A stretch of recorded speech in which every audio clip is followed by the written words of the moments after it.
কিচ্ছু হতো না। অত ভাবলে হয় না, সাহস করতে হয়। ম্যাডাম, আপনাকে ডিসচার্জ করার সব পেপারস কিন্তু এখনো রেডি করতে বেশ কিছুটা টাইম লাগবে। সকালে অফিসের লোকজন আসতেও এখনো দেরি আছে খানিকক্ষণ। আপনি বরং ততক্ষণ একটু রেস্ট নিয়ে নিন। হ্যাঁ মা, উনি ঠিকই বলেছেন, তুমি রেস্ট নিয়ে নাও, শুয়ে পড়ো। কোনো কথা বলবে না এবার, ঠিক আছে? চুপটি করে রেস্ট নেবে। আমাকে নিয়ে তুই খুব ভয় পাস, তাই না? মা, তুমি কিন্তু এই কদিন কোনো কাজ করবে না। মনে বাবারে, এটা কি তোমার অর্ডার? ইয়েস, অর্ডার করছি। প্লিজ মা, এই এক সপ্তাহ তুমি বাড়িতে অন্তত রেস্ট নাও। তোর কিসের ভয় রে? মা মরে যাবে তাই? মা, তুমি সব কি বলছো? আচ্ছা, তুই তো আমার বড় মেয়ে, বল, তো বড় হয়েছিস, বুঝতে শিখেছিস। সব কথা এভাবে মুখ চেপে বন্ধ করা যায়?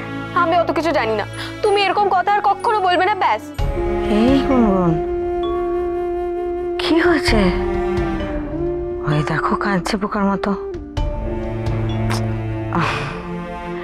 আচ্ছা, তুই কাঁদছিস কেন বল? তুই আজ প্রথম দেখছিস মাকে এসব করতে? সে তো কবে থেকে দেখছিস। কিরে ও গুনগুন, কি হচ্ছে শোনা? আচ্ছা, বুঝেছি। চোখের সামনে ওইভাবে লোকটাকে গুলি খেতে দেখে ভয় পেয়ে গেছিস? হ্যাঁ মা, খুব ভয় হচ্ছিল। যে লোকটা 1 মিনিট আগে কথা বলছিল, দৌড়াচ্ছিল, ঠিক তার পরের মোমেন্টে। মা, আমার না ওই সময় তোমার জন্য খুব ভয় হচ্ছিল, খুব। গুনগুন, তাকা আমার দিকে, তাকা। আচ্ছা, তুই কি চাস বল? তুই চাস তোর মা সব ছেড়ে ছড়ে দিয়ে ঘরে বসে থাকবে? তোর সেটা ভালো লাগবে? আচ্ছা, তুই তো আমার বুঝতার মেয়ে, বল, তুই এভাবে ভয় পেলে ঠাম্মা, দাদু, বড় মা, এদের আমি কি করে বোঝাবো?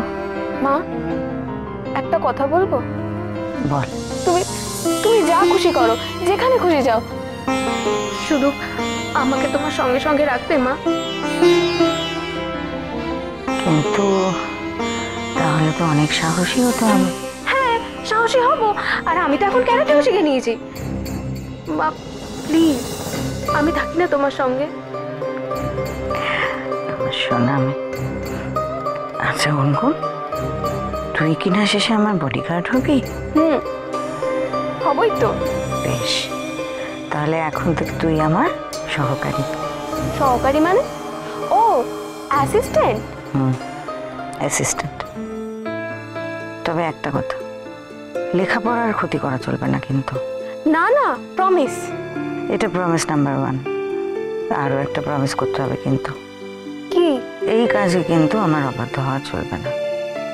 এরকম অনেক সময় হতে পারে যে আমি যেটা বলছি সেটা করতে মন চাইছে না, কিন্তু চোখ কান বুঝে আমায় ভরসা করে সেটা করতে হবে, বিশ্বাস করতে হবে। আমি যা বলবো ঠিক সেটা করতে হবে। রাজি? রাজি। মনে অনেক সময় অনেক প্রশ্ন আসবে, যেটার জবাব আমি তক্ষুনি নাও দিতে পারি। ধৈর্য ধরে জবাবের জন্য অপেক্ষা করতে হবে। রাজি? কিন্তু পরে জবাবটা দেবে তো? তাহলে রাজি। এবার তাহলে একটা কাজ কর। না না, এখন আমি কোনো কাজ করব না, এখন তুমি শুধু রেস্ট নেবে।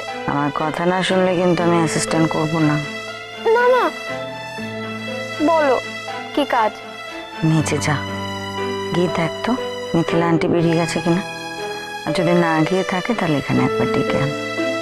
এক্ষুনি? কিন্তু রাতে তো তুমি ভালো ঘুমাওনি, এখন ঘুমিয়ে নাও তারপর। কেমন আছো অভয়া? হ্যাঁ গো, ভালো আছি। এক্ষুনি তোমার কথাই বলছিলাম। ভালো করেছো এসো। বৃন্দা কেমন আছে? ওকে হসপিটালে অ্যাডমিট করতে হলো, আর একটা ছোট্ট ফ্র্যাকচার হয়েছে। যাক বাবা, দয়াময়ের কৃপায় বড় কিছু হয়নি। আমিও তখন এমন একটা পরিস্থিতিতে বেচারাকে আর একটু সাহায্য করতে পারিনি। এই গুনগুন, একটা কাজ করবি? বলছি ঠাম্মার পিপি কোথায় আছে দেখ তো, তুই ওদের সঙ্গে থাক। না না, আমি এখান থেকে কোথাও যাব না। আমি খুব ভালো করে জানি যেই আমি চলে যাবো অমনি তুমি কাজের কথা বলতে শুরু করে দেবে। গুনগুন, তুমি যদি আমার কথা না শোনো তাহলে কিন্তু যাচ্ছি, কিন্তু হ্যাঁ তুমি রেস্ট নেবে, বেশি কথা বলবে না, ওকে? যা তো আঁকা পুরি।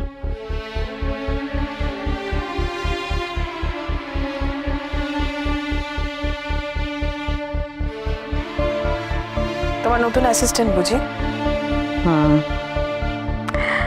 খুব ভয় পেয়ে গেছে আসলে, চোখের সামনে এরকম মৃত্যু কখনো দেখেনি তো, ভাবছি ওর মায়ের যদি কিছু হয়ে যেত। যাকে তোমার সঙ্গে কাজের কথাটা তাড়াতাড়ি সেরে ফেলি, কি আবার এসে যাবে। বলছি ওই গাড়িটা ট্রেস করা গেছে? না, অন্ধকারে ধাওয়া করেও ট্রেস করা গেল না। বাট আমি তোমাকে একটা খুব ইম্পর্ট্যান্ট বাট ডিফারেন্ট ইনফরমেশন দিতে এসেছি। কি? এই অবসর নামের বৃদ্ধাশ্রম শুধু কলকাতাতে নয়, সারা দেশে ছড়িয়ে আছে।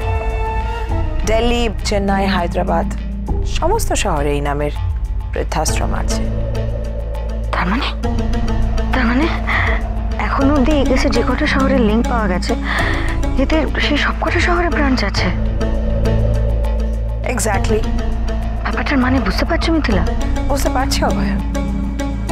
তার মানে ওরা নানান শহরে বৃদ্ধাশ্রম বানিয়ে তার আড়ালে খুব খারাপ একটা র্যাকেট চালিয়ে যাচ্ছে। মিথিলা, আমাদের এক্ষুনি একবার অবসরে যাওয়া দরকার। কিন্তু তুমি পারবে কি করে? যাব, কিন্তু তোমার হেল্প লাগবে। আমার হেল্প?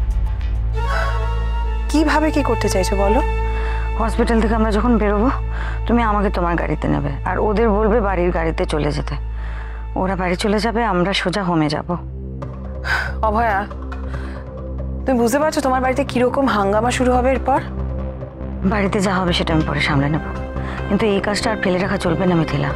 হোমের ইনচার্জ মানে মিস্টার বিশ্বাস, ওকে এবার চেপে ধরার সময় এসে গেছে। অভয়া, তুমি আর একবার চিন্তা করো। মিন্স তোমার শরীর পারমিট করবে তো? পারবো, চিন্তা করো না। ঠিক আছে, আমি ব্যবস্থা করছি। আর একটু পরেই বেরোবো, ওকে?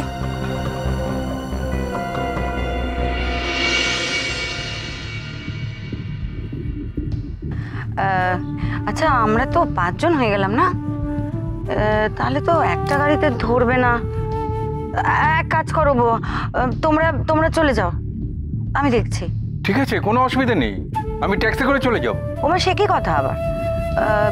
মিথিলা, তোমার কি খুব অসুবিধা হবে আমাকে যদি একটু বাড়ি ড্রপ করে দিয়ে যাও? না না, একদমই না, আমি তোমাকে ড্রপ করে দিচ্ছি বাড়ি। হ্যাঁ, আপনারা চলে যান, আমি ওকে বাড়িতে পৌঁছে দেব। যাও। মিথিলা দি, আমি কিন্তু নিজে বন্ড সই করিয়ে মিষ্টিদিকে হসপিটাল থেকে ছাড়িয়েছি। আমি না মিষ্টিদিকে একদম চোখের আড়াল করতে চাইছি না। আমি ইনফ্যাক্ট কোনো রকম রিস্কই নিতে চাইছি না মিষ্টিদিকে নিয়ে।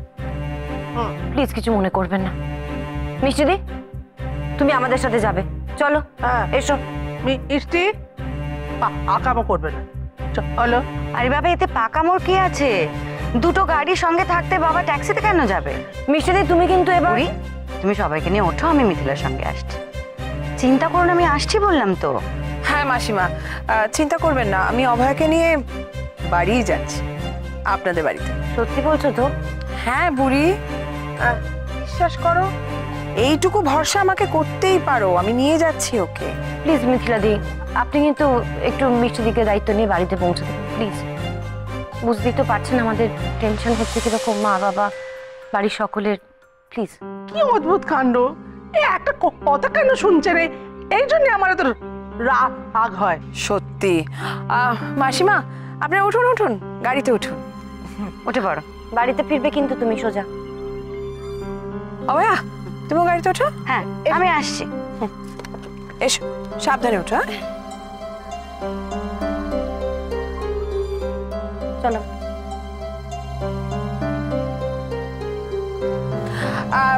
অভয়া, আমি একটা ফর্মালিটি সেরে আসছি এক্ষুনি। হ্যাঁ, বসো। জয়কার।